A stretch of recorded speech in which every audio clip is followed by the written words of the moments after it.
Good afternoon, evening, morning, whenever you are watching this. This is Coffee Convo Wednesday. I'm already giddy, and I should just warn you that we are going to be here for a long time.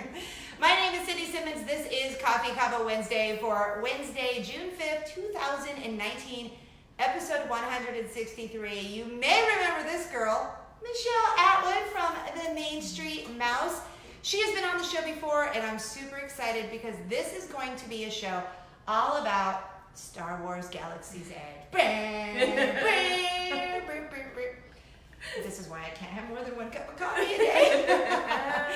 All right, before we get started, I'm just going to let you know, we're going to be here for a while. Let's give you a good cheers, a little cheers. Cheers. I'll cheers you, a stormtrooper, to your Death Star. My Death Star. Yeah. All right.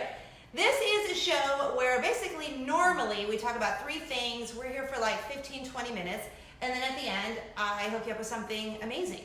So this show may not be 15 or 20 minutes, maybe like an hour and a half. I hope you get comfy. Yeah, get comfy. Why don't you comment below and let us know what you're drinking today. Whatever, it could be coffee, it could be tea. We're having some ice water this afternoon because it's a little hot here in Florida. All right, a little bit about me. I've been doing this show for about 3 years. My background is radio, but we've been doing this Facebook show live, and I love it, and it's so much fun. I'm also on the radio at Z88.3 every day, which I also love, so much fun. I met Michele and her awesome husband, Scott, about a year and a half ago at Epcot, and it was the... Festival of the Arts? Festival of the Arts. I was like, which festival was it? Well, there's so many festivals. Yeah. So we met and fell instantly in love, and we've kept in touch. And I love having her here because the Main Street Mouse is all things Disney. Why don't you tell everyone, in case they didn't see the last time you were on the show, just a little bit about how the Main Street Mouse came to be? So long story short, because we have a lot to talk about, I started the Main Street Mouse back in 2010 in Michigan. It was just kind of a way to pass time and share my love of Disney. And my husband had said, you know what, there's got to be other people out there like you that love Disney, that, you know, have a community where people can get together and talk and all that good stuff. And it took off. And then 4 years later, we moved to Florida, and we will be here 5 years. Has it been 5 years? Yes. And now we cover events for Disney, Disney World, Disneyland, Disney Cruise Line, and we have this amazing, wonderful community, and it's been a blessing. I love everything they post, and just recently, this was kind of exciting. They asked me to be a part of their team. Yay! Yay! So I am writing for them, which is super fun. And actually, we just shared a post yesterday about multi-generational travel, which you can check out if you go to themainstreetmouse.com. I'll also link it for you here if you're following on Facebook, Instagram, or YouTube. I'll put it right here so you guys can find it so easily. But the main reason, besides I love this girl, I wanted to have Michele on today is because Michele was invited to go to Los Angeles, California, more technically Anaheim, California, to go to Disneyland for the brand spanking new opening of Star Wars Galaxy's Edge. I just want to sit back and I want to say, go! Tell me all about it. Like, give me all of the goodness. Okay. It's funny because it's so hard to try to describe the experience in like a word. I kept using the word overwhelming. Yeah. Because it really is. Everything that Disney has been teasing out for, since they announced that this was coming, right, that it was going to feel like you stepped into a movie, that everything would be full scale to the point where like you feel like you are part of the Star Wars, everything. It's like super immersive. It's so immersive. And the thing is, when we first walked in, I don't think I took a breath for probably a minute because it was like, and the first thing that you see is the Millennium Falcon when you walk into the land. And tell everyone, is it like a really big life-size, actual size Millennium Falcon, or how, comparatively speaking, like is it massive or is it just kind of massive? Like absolutely massive, and it's so big that I didn't realize that's what it was until I got closer, because like when you walk in, you see like the side of it, and as you walk past, you're like, oh, that's what that is. Probably would have cried a little. I couldn't believe, I was having like one of those moments like, how did I get here and why am I here? Like it was just, right. Because I mean, the mainstream mouse, we talk honest. I don't care. I do here too on Coffee Club. Like, I'm sitting there and, I'm trying to take footage of myself, but I see, like, the Travel Channel over here and, like, Entertainment Tonight. Yeah, and then I'm just like, and here's me. And I'm just like, this is so surreal to be included in something like that. But it was overwhelming. The Millennium Falcon is just, if you're a Star Wars fan, you're gonna lose it when you walk in there. I'm excited because for me, this is like a nostalgia thing. Like, Star Wars has been a part of my life. My younger brother Michael and I, like, we would play Star Wars. Like, my neighbor always got to be Princess Leia. I still love her, and I always had to be C-3PO, which was you're tall. because she's brunette and wasn't like I was the tall golden person, I guess. I don't know. So it's been a part of my life for so long. And Disneyland, California was a part of my life for so long. And now we're here in Orlando, Florida for Walt Disney World, which we will get Star Wars Galaxy's Edge on August 29th, right? Yes. Mm-hmm. So tell us about Smuggler's Run, which is one of the attractions there in Galaxy's Edge. So, Disney is very good at facades and making you feel like you're actually, doing what it looks like, the Falcon. Right. Like, you walk past it, and then the queue is I can't even think of a word. It's that overwhelming. You walk past it, and then you actually look like you're about to board the Millennium Falcon. I mean, and if you watch the movies and how they're in the cockpit and how all the things flying around in the windows, it is just like that. It is just like that. But I'll be honest though, it's a little bit much as far as movement or motion. So if you are like a seasick type of person or motion sickness person, maybe pop some Dramamine before you go. I would recommend it because there's 6 seats in the cockpit, and the first 2 are there's 2 pilots, and then everybody has a role. So if you're not sitting in the first 2 piloting the Millennium Falcon, are you missing out by having the either force? Okay. No, because you hear like a voice overhead, and it's almost like you're sitting in a big video game. Like, it'll tell you, and it'll be like lights flashing on the side. It's like, hit this button to shoot things. Or like, I happened to be the side of the pilot where I had to do the left to right. And I'm not really good at that sort of thing, but it said, go left, and when you took it and you went left, the whole thing went left. Really? Yes, it's so cool. And then the second time I rode it, I was I don't remember what the term was, but I was in the back row. Okay. And that one, it was so bumpy. I'm glad that they have seatbelts because I could feel myself bumping out of my seat. Okay, so for those of us who have been to Star Wars in either Disneyland or here at Walt Disney World, Disney's Hollywood Studios, is it sort of reminiscent of Star Wars, but maybe like on steroids? Yes. Okay. And I just, knowing what I know now, I would have taken a Dramamine. Only because you are so immersed with there's things flying by, and there's you really feel like you are in space. Goodness, I am so excited. They did such a good job. I mean, they did such a good job. Okay, so a couple of things, because I was sort of fangirling out. There was a moment, if you didn't see any of the coverage, that I was freaking out about. So I was following the Main Street Mouse the whole time Michele was out there. And then all of a sudden, I see this video, and there on stage is Lando Calrissian, Billy Dee Williams, and then Mark Hamill, Luke Skywalker. He's there with George Lucas and Bob Iger from Disney, who I think is super attractive so far. And then, all of a sudden, Harrison Ford, Han Solo walks out. I cried watching the video. I'm like, what's wrong with me? Why am I crying? Like, am I that girl? Am I that fangirl right now? And I was. Like, I felt like I was there, even though I actually physically wasn't. But again, it goes back to the nostalgia thing. Those characters, those main characters, were part of my Star Wars, Empire Strikes Back, and Return of the Jedi, which in my opinion are the 3 major ones that will always count. Not, because now they're 4, 5, 6.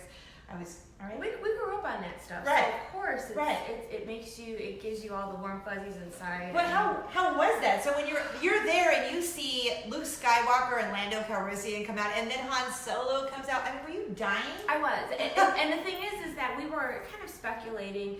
They did not tell us anything as far as... So you had no idea? Nope. we knew that I saw when I was in the land earlier. I was walking around by myself, and I saw Bob Iger up on like this platform, and he was doing an interview for one of the major stations because you could tell by the setup. He is the head of all of Disney's universe. He's like everything. So we knew, and I had seen him. They had like a little cocktail party before the ceremony, and I had seen him walk by. So I knew that he was going to be, announcing the land or doing the dedication.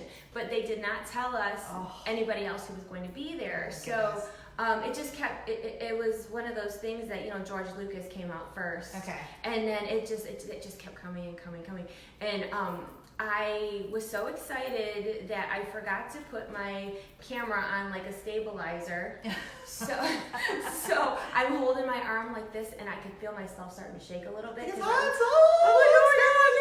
I used my other arm as like my stabilizer, and I'm like, get it together, don't you? Because I was going live, and there was a lot of people watching, and I'm really big on trying to go live so people can see what I'm seeing. Right, in that moment, which is why I love doing live. Like we can all get excited about it together. Yeah.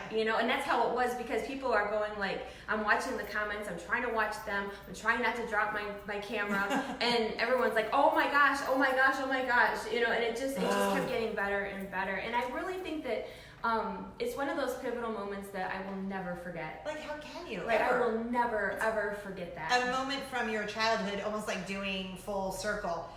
Hey, and so speaking of celebrities, I saw that there were a couple of other random and then not so random celebrities who were at the opening of Galaxy's Edge too. There were.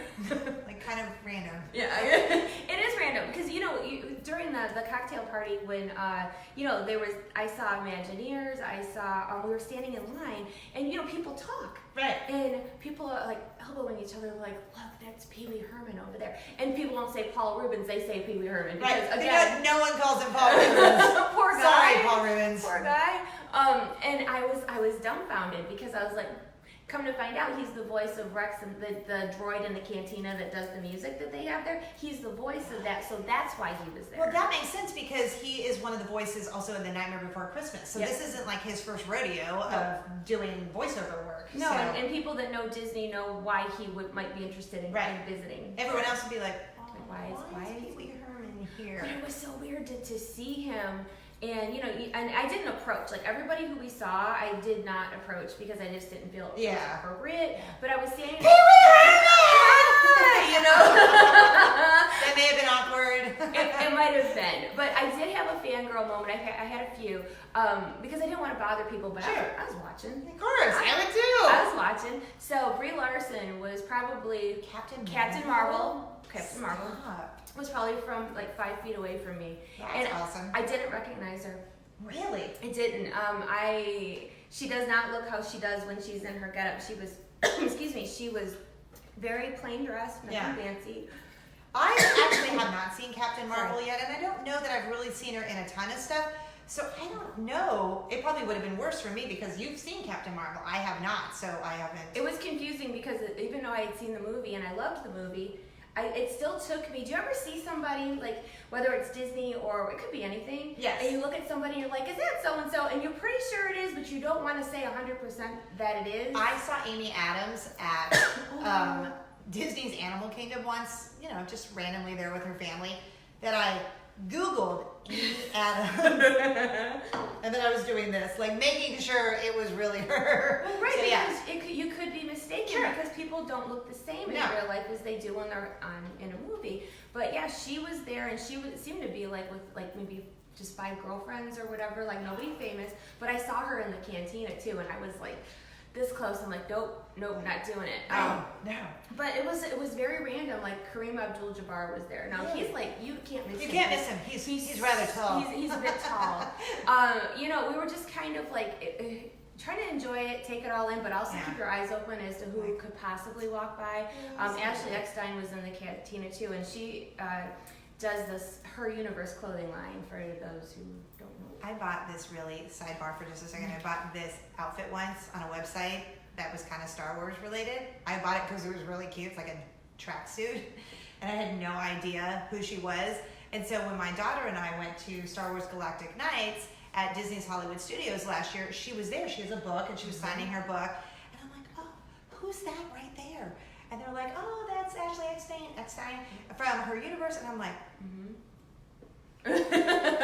oh, get out! So that's a fun thing that she's there. If you haven't checked her stuff out, her stuff's pretty cool. Like it's like normal clothes, but with like a cool spin, like a She does Star Wars, and she has some Marvel as well. Yeah. And she actually has done 2 interviews for my site, but I still didn't approach. I met her, but I still didn't. I feel weird with that. You were like, hey, Ashley, girl, what's up? I know. Remember we talked twice. Right.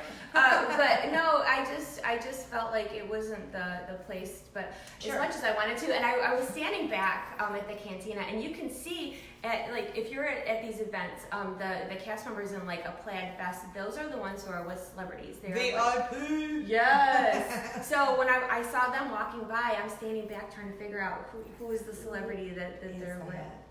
All right, so also I want to talk about Star Wars Galaxy's Edge merchandise because I know that they have so much stuff, and this is great for people who are going to get to go to Disneyland, and then for those of us who are probably, hopefully, going to get at the Florida-Georgia line border there and get in line for when Galaxy's Edge opens here on August 29th. What are some of the things that you saw that we can buy? Okay, so they have like Coca-Cola merchandise. This is one of the things that you can get because so cute. It goes with they have Coke and water in like the Star Wars language with the Arabic. So this is a Dasani water bottle, which is a Coke product. Yes. In the Star Wars language. In the Star Wars language, yes. Man, they think of everything. And they have Coke bottles like that, but the Coke bottles are circles. I think that it's been floating around online. It's like a droid. It's a circle. Yep. Except, of course, there's always catch because even though it's just Coke or it's just water, you're going to pay a little bit more for it, of course. You're like, are you really charging me $6.75 for a Coke? Yes. But a lot of people look at those things as a souvenir. Right. And even after you drink the Coke, you can keep it on a shelf somewhere else. Like your kid's there, your kid's going to throw away the Coke. You're like, Mommy paid $375 for that bottle of Coke. We're going to take that home and that will be your souvenir. I always tell my kids, I'm like, no, it's a souvenir. Like anything can be a souvenir when it comes to Disney. So, but they had, so one of the biggest things I had a lot of feedback on where they have adoptable like creatures that you can, it's like Build-A-Bear, but like space Build-A-Bear. Build an alien. So they have like the cute little porgs and everything talks at you. There's this cat, like you pet it and it purrs, but then like if you like touch its tail, it like kind of like hisses at you. But it's cute, it's not scary. But there's like 10 different animals that you can adopt. That's fun. And then the banshees at Pandora, how they sit on your shoulder, they have this little alien guy it's the same concept type of thing, like an interactive thing for your shoulders. And it's a little expensive. I want to say it was $65 for the shoulder alien, but and I think the porg was around $60. Okay, so you're gonna have to like save your money because you're gonna want all the things. All the things. You're gonna want them all. You will, and there was a lot of those type of things. A lot of interactive things for kids, a lot of stuffed animals. They had an area of, I guess it could be considered cosplay. They had like robes and different things that you could get yourself all decked out in like your favorite Star Wars character, lightsabers of course, and all your usual things that you can get.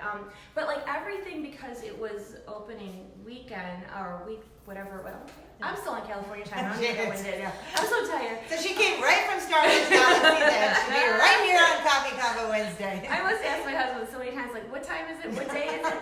But one of the things, everybody wants to get their hands on the stuff like from the get. Now this is something that you might find interesting. So the day that it opened to the public, I wanted to bring this to show you. These are the park maps. Now normally, look how nice this map is. That's like a really nice one. It's a really nice map. Now, normally you can go to the park and grab a whole stack of maps, right? Not so, because people were trying to get a hold of these maps so they can eBay them. I was just going to say, it's always people ruining it for the rest of us. They put a limit on these maps because, again, anything can be a souvenir. So you had to ask, I think it was limit 2 maps per person. That's smart though. Good for you. Good for you, Disney, because that stinks when people take advantage and then it ruins it. These are really nice. Aren't they nice maps? Really nice. And and it's kind of nice because like you can see like an outline of what everything that they have. Here, I'm gonna show. No, go right ahead. Because that's awesome. Like look at the detail. Like, that's so great. And it's almost like it's made better. It is. And then the whole land, which is really exciting, like all of Disneyland. And then you can see where Disney, Star Wars Galaxy's Edge is in there. But I love that they put this crazy awesome picture. Oh yeah. Cute, there you go, see a little more. That's pretty awesome though. That's a really great map. And thank you so much for bringing one for me. That is so, no, I'm just kidding. No, but it was like, I would have, and I can understand, like, my whole thought was, oh, well, these would be great to get a couple extras as a giveaway or a prize. Yeah. But I would never sell them. But but you have people that, just want, like, the opening day good stuff so that they can make a profit. Same thing goes for these now. For the media, I showed this to you earlier, but this is, there was like a media key that it was given out. Now, that's kind of cool. And it's the Millennium Falcon, but these were going on eBay as well. People were trying to do that. That makes me crazy. Like, for me, I would rather hang on to it because it's a great memory. It's a great souvenir. And you have 2 sons, so that's something that you can let them fight over when you pick the bucket. Like, I want the key. I want the key. No, we've had people ask. I was talking to one of my other friends and who was out there or had a representative out there, and he said the same thing. He goes, I've had people message asking for the key. And I'm like, well, I think it's just a great keepsake to have. Right. So that's awesome. But yeah, it was overwhelming, and I really am excited for the end of summer here to get to see. It's going to be, for those that don't know, it's going to be almost the exact duplicate of what they have in Disneyland. So if you feel like you missed out and you are closer to Walt Disney World, don't feel bad because we're going to get the same thing. Yes. So now the bigger question is, do you think Lando Calrissian and Luke Skywalker and Han Solo are going to make the trek? Because, so I know Mark Hamill and Harrison Ford, don't they live out in California? But what about Billy D. Williams? I don't know where he lives. I know his son, randomly, I met him in Atlanta. His son lives in Atlanta when I lived there. It's funny that you say that because I wondered the same thing. And I was kind of joking with our Disney reps, like, so we're going to do a repeat of this in August, right? And the one I spoke with, she said, well, maybe not on this big of a scale. And I think location has a lot to do with it. And that's why all these celebrities were there, because a lot of them live in the area. So it's just easy. So, I heard something interesting, though. Did you hear, I'm going to call him Luke Skywalker, when Mark Hamill said he hadn't been in a Disney park since Star Tours opened? Really? Isn't that crazy? Like, how are you Luke Skywalker and you're not going? I would be riding my ride all the time.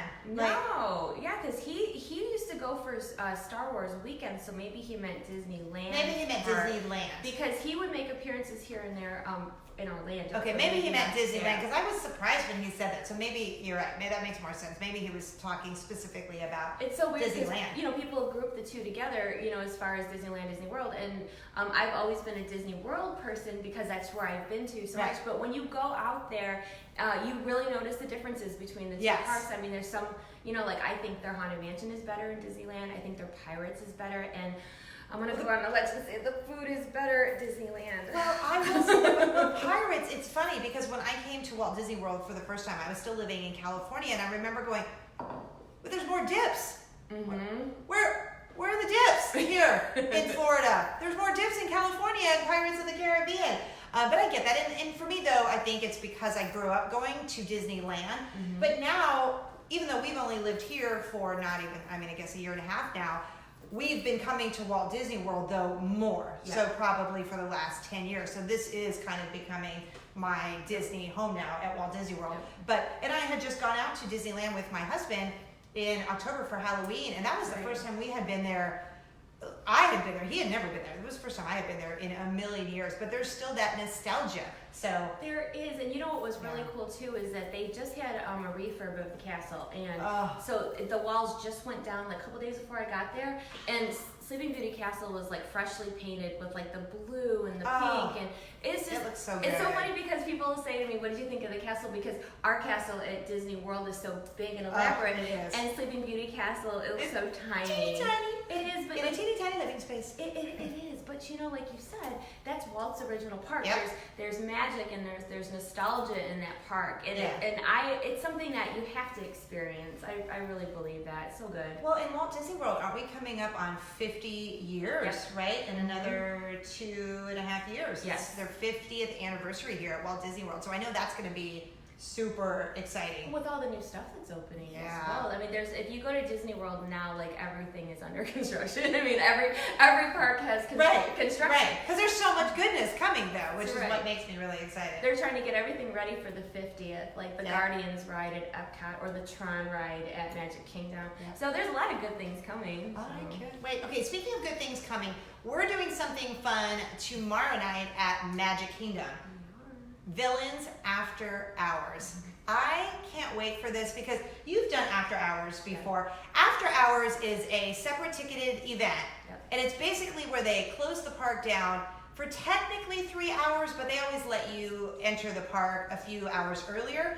But I get all excited because there's no lines for anything at all. There's not. It's like the best. People say like, well, what can you do in 3 hours? If there's not a lot of crowds, you can do a lot in 3 hours. You can do everything. Like the first Disney After Hours that we went to at Magic Kingdom, I went last year with a friend of mine. I took her and surprised her for her birthday. And we were like little girls. Like we just ran around and went on every single thing. And then it's select beverages are free. So like your Coke, your Sprite, your water. Ice cream. And ice cream. So your Mickey ice cream bar. You're walking around at like midnight drinking a Coke and a Mickey ice cream bar. And then you're up till 5 o'clock. And going on rides. And going on rides. Like it is so amazing. So the Villains After Hours is tomorrow night. And I have to tell you, I know you're not excited, but I'm going to make you excited.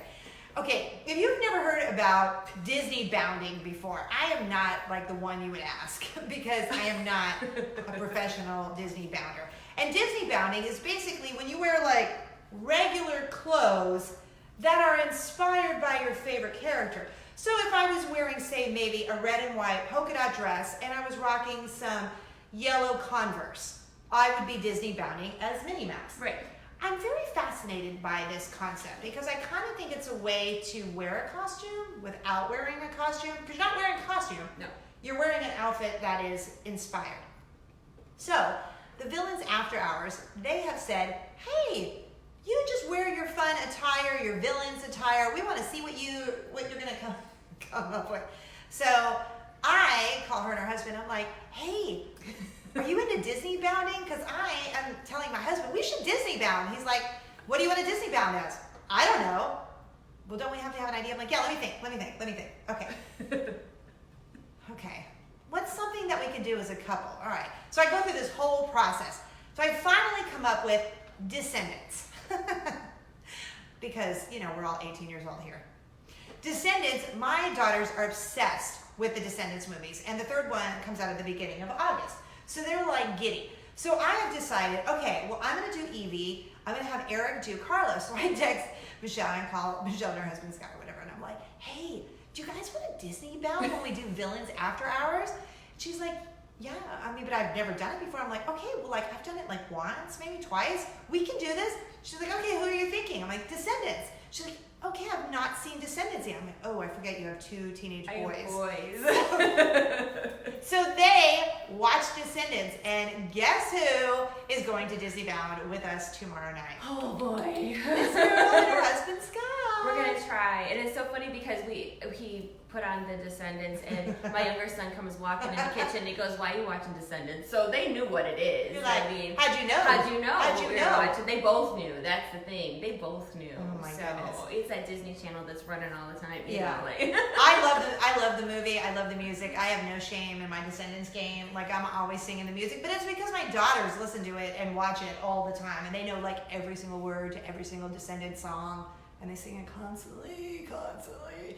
But so it starts at 10 p.m. and it goes until 1 a.m. But they let you in at 7 o'clock, right? Yes, I believe so. But you can't do any of the extras. It kind of reminds me of how they do the Halloween party, like where like you can get in early, but like nothing fun officially starts until Well, and they're doing some attraction enhancements to Space Mountain and to Pirates of the Caribbean. So that would be fun to see what sort of villains enhancements. I'm excited to see what they do to Space Mountain, because if they're supposed to villain it up, that doesn't really make sense. No, we'll go with villain it. Villain it up. Yeah.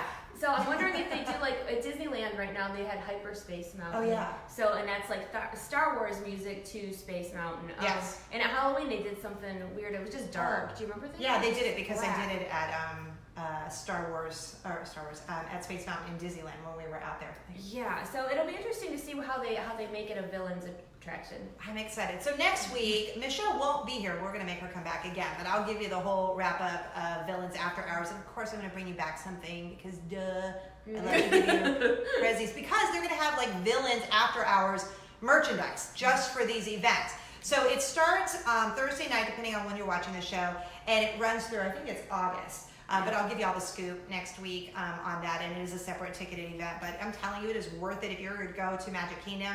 Do the after hours events, because you can like rip roar through the park. Yeah. And it's not hot because it's at night and it's not hot. So hot here right now. It's so hot. It is really hot. It's like hot, like Hades hot, like villain. Did you get my joke? I got it. Yeah. It's horrible. If you have to ask if someone gets your joke, it's not a good joke. No, I got you. Thank you. Okay. I got you. Thank you. Right. Now that we've been here for approximately 3.5 hours, thank you for hanging out with us. Michele Atwood from the Main Street Mouse. We have a $50 Disney gift card for you to use. You can use it at Disney.com. You can use it at Walt Disney World. You can use it at Disneyland, wherever Disney Park gift cards are accepted. That sounded all like legal, like I was trying to do. It really did. So this is how we do it on the show. If you would like to win the $50 Disney gift card, all you have to do is comment Disney, and then the name of the state where you're watching Coffee Convo Wednesday. Comment Disney and the name of the state where you're watching Coffee Convo Wednesday, and then come back next week. We're going to announce the winner on the show. Like Deborah from Michigan, last week she won the Starbucks gift card. So Deborah from Michigan, congratulations. So next week we will do the winner. And then also, if you watch on YouTube or Instagram, leave a comment and you get a bonus entry if you're watching either on IGTV or on YouTube. You can follow me on all the socials by going to cindysimmons.com. You can link over to my Z88.3 radio page, where I'm on the radio every day, 10 a.m. to 2 p.m. Eastern Time. And then, Michele, you can find pretty much everywhere themainstreetmouse.com, The Main Street Mouse on Instagram, The Main Street Mouse on Facebook, The Main Street Mouse on Twitter. She also has her personal account, Michele M. Atwood, on Instagram. Am I missing anything? I don't think so. You got it covered. Thanks, boo. And we are so happy to have Cindy as part of the Main Street Mouse now. She's a perfect fit for us. So thank you. Thank you for having me. I'm super excited to be a part of the Main Street Mouse team. Good luck on winning the $50 Disney gift card. We will give you a cheers before we get out of here. Don't forget to like and share wherever you're watching this. Share it with everyone and give them a chance to win the $50 Disney gift card. Thank you for all of the Star Wars Galaxy's Edge coverage. Anytime. We'll have you back if you would like to come back. Anytime. Okay. Anytime. I'll give you a cheers. Cheers. Cheers. Thanks you guys for hanging out. Bye.